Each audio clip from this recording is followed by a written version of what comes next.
Okay, what we're going to look at in this exercise is creating paintbrushes in Photoshop. And what that really is, in many ways, we're creating stamps. Now, I start with this image right here, and how I'm going to do this, and you can see that I have my brushes palette opened also. And what I'm going to do is I'm going to begin and make a selection. Photoshop very much runs on selections. Selections are a really big part of Photoshop.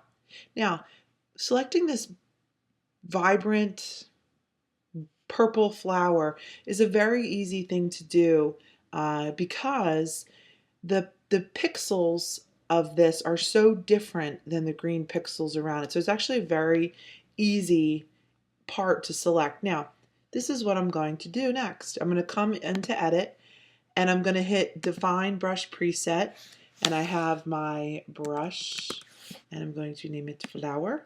Voila, and there it is over there. I've done it twice. Now let's come in, let's make another one. Let's select another image here. I'm going to deselect that one. The way I deselect that, I come to select, deselect. I'm going to grab my wand, my quick selection tool actually, one more time. Before I do, let me find one that I really think is good to select. We'll do one more. Why not? We'll do the bottom one. All right, so come in, select, select, select. Right now, this one actually was able to go around.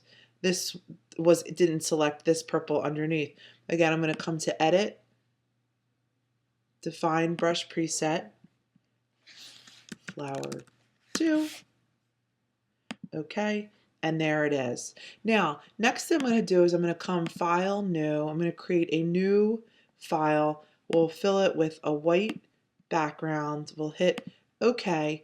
Now what I can do next is I can come in, I can get my brush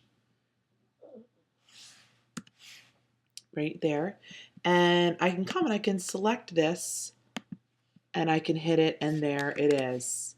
Okay, now but what we want to do is that we could come in, we could change the color of it. Okay, what we can also do too is we can change the pixels. So we can make it really small. Now, what we can come to when we come into the brushes palette, there's a lot of kind of cool stuff that we can do over here. We could come to brush tip shape. We can work with the spacing.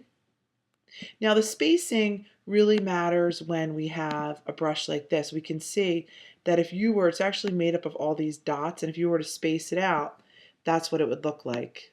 Okay, so but when we paint, we always think that they're just right, all these dots are right next to it. That's how Photoshop reads it. We can come down, find these paintbrushes that we just loaded, and what we can begin to do is we can work, and I just lost them. Where are they? They've disappeared. Oh, here they are. Okay, and we can see that this is actually 1,563 pixels. It's based on the original image that I did. So I'm going to take this, I'm going to lower it down to, maybe we'll go to about 300. I click. Now what I can do too, I'm going to show this spacing. I'm going to move this around. I can work with the X and the Y axis. So I can take it, I can flip it. But what else I can do is I can make it like so. I'm going to change the color here so this stands out. So it looks as if it's moving through space, and that's with the X, Y axis. There we have, there's a bunch of other things, shape dynamics, scattering, texture. If we hit scattering, what I would do is I would come in and see how I'm clicking, see how it's just scattering that image around.